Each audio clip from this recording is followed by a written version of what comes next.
Hey there, YouTube family. Welcome to the Stocks with Josh show. As you guys can see, I'm hanging out with family and friends. We're over at Larry Jones, Stock Up with Larry Jones studio. Do you want to say hi? What's up, good people? We in that camera right there.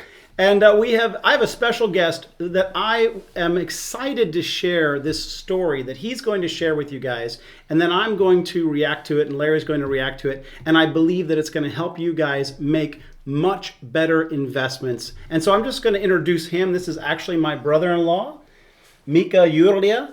He pastors a church up in Maryland, I believe, or is that Washington, D.C.? Silver Spring, Maryland. And of course, it's Thanksgiving. He's come and visited the family here, and in that time together, we were talking investments and stocks, and he told me a really interesting story, and that's what I'm going to bring to you guys today. Would you mind sharing that? Absolutely.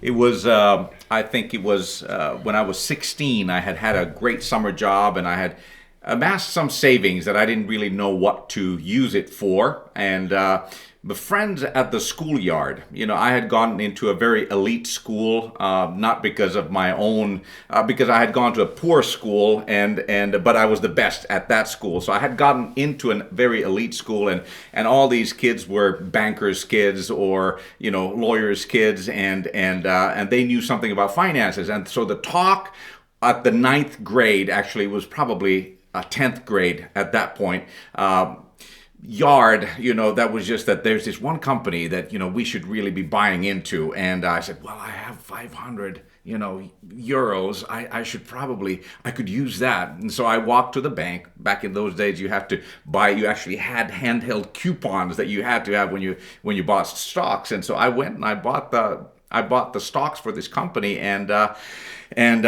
was like, wow, I feel like I'm rich. And I started actually studying then stocks after that. But you start paying attention because you got some money invested in it. The Bible says where your treasure is, there's your time, and your heart goes there. So I was paying attention.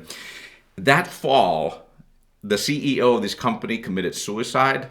That fall, they had done some bad decisions and investments in Germany, and the stock just plummeted. And so I just wanted to completely forget about the whole stock and wanted to forget about what was happening about it, and I did. For several years, I had no idea what was happening, and I had forgotten that I even owned those because it was, back in those days, it was just small. So I come to the U.S., I go to college, I marry, I get back to Finland, and we are in ministry, and we had this need for a car.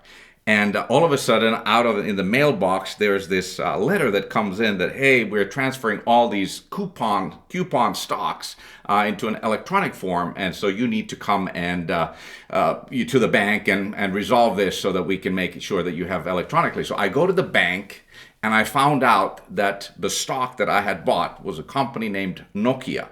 And these stocks had split several times during the past 10 years, and all of a sudden that 500 euros that I had put my savings from one summer job when I was 16 had actually come out to 20,000, and we were able to buy a car.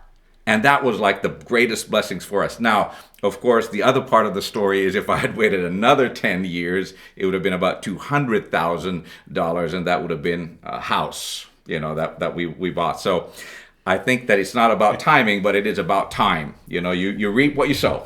Now, I want to get your reaction, but real quick, I'm just going to say that on this page, I am very passionate about sharing the idea of making incremental investments strategically and holding them to a certain point that they could become life-changing money. And I've said in some areas where it's crypto, in some area where it's blue chip stocks, that even the smallest amount of money's squirreled away could literally be a car or a house. And so when I was together with my brother-in-law and he was sharing this story, and I was like, he literally could have held it another 10 years and that could have been, half of a house, right?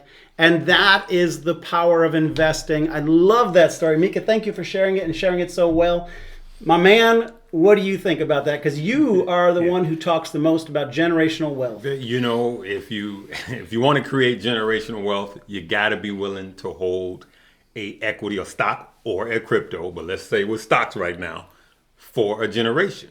And that's what he did. If he would have held it for a generation, I mean, what is the multiple on that, right? Actually, I have a friend, I believe, Tanya Ray, if you're listening, I believe the same thing happened with her in the same stock. Wow. Yes. Wow. So Tanya Ray, if you're listening, leave a comment. And that's just the thing. You don't know what stock it's going to be. But if it's a good company at the time, Nokia was making phones and, other things, time in the market will outperform trying to time the market. It just does. And so while we're trading, while Josh is giving you guys the hot plays, let's concentrate on what stock are we going to have 5, 7, 10, and even 15 years from now. And believe it or not, some of these stock will literally have ridiculous multiples over time. And one of the things, Larry, that I loved about his story was that moment in time in which he got all excited about being an investor, because I know that a lot of you guys have taken extremely hard-earned money that really can't, it really is questionable whether it should be sacrificed for investment and maybe not things for your family, right? And you've taken that money and you've invested it with hopes and expectations only to see someone like, in this case, the CEO commit suicide. Yeah. And and we've seen companies, Larry, where the CEO just quits and walks away. Just walks away. Right? Volta. Excuse me. Go ahead. Go ahead. And at that moment, I bet you were like kind of disgusted. Oh, yeah. The hope That's the last time I'm going to ever invest in anything. Yeah. And the truth is, Larry, now, let's examine this for a minute. The truth is that if you had been able to somehow see past that moment, and you had doubled down and hustled a little bit and mowed a few more lawns over in Finland or raked a few more leaves, I don't know what's going on over there, and put in another 500, the opportunity was incredible. But can I Yes, sir. put a big butt in the room? There's always a big butt in the room, There's always like a you big say. butt in the room. But at that time, doubling down was not the right thing to do, right? Because bad things the were fundamentals happening. did not indicate to the do so. fundamentals did not indicate, but he did hold. So I'm going to be controversial and call out a crypto. Let's say Matic, right? Let's go. Let's deal with it. This is your show. So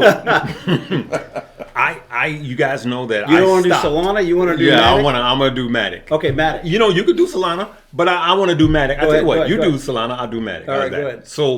So when I get back in, and he and I have talked about it, and I know you made We that went comment. to lunch or breakfast this Yes. morning and had a lengthy conversation about these things. And I literally said that when I get back into crypto, my biggest position will be Matic. Yep. Because as you guys know, I like to be in the fastest moving car.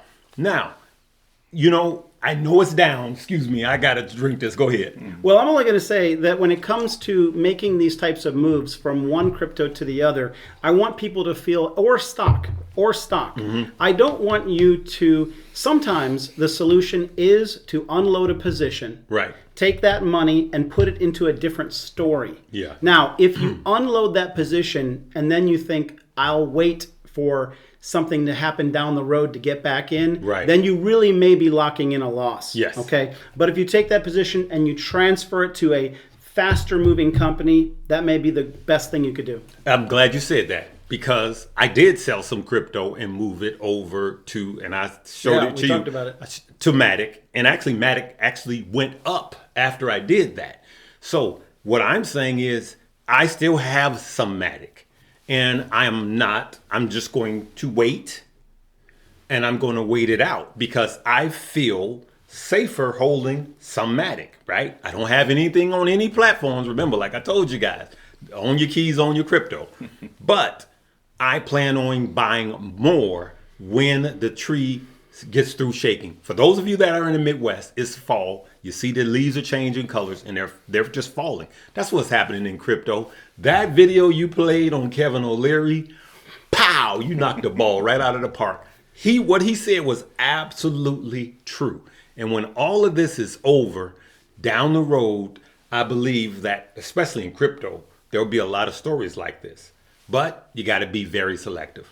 Quick comment about the links in the top pinned comment for Mumu and Weeble. If you open up an account today and you fund it, they are giving you the opportunity of 15 free stock plus a chance to win $60,000. Each stock is potentially valued up to $2,000. Feel free to check those out. Before we go, I just want to say happy holidays to everybody. I want to say that I love you guys. It's a community. We talk in the chats and we connect, and sometimes I'm hearing stories of sorrow. Sometimes I'm mourning with you guys over a loss, and sometimes I'm celebrating a win, and that just brings us together. And I just want you guys all know that I really appreciate and care about all the people that are in our community and are part of the family. If you want to join that community, then you hit the like, the subscribe, and the notification bell. We're friends if you subscribe, but we're family if you hit that bell. Come join the family. This is Cousin Josh. I'm Uncle Larry. Come join the family. And that's what I'm doing. I mean, I'm having a great day today. I've spent time with Larry. Then I've been able to spend some time with Mika, and we're enjoying each other.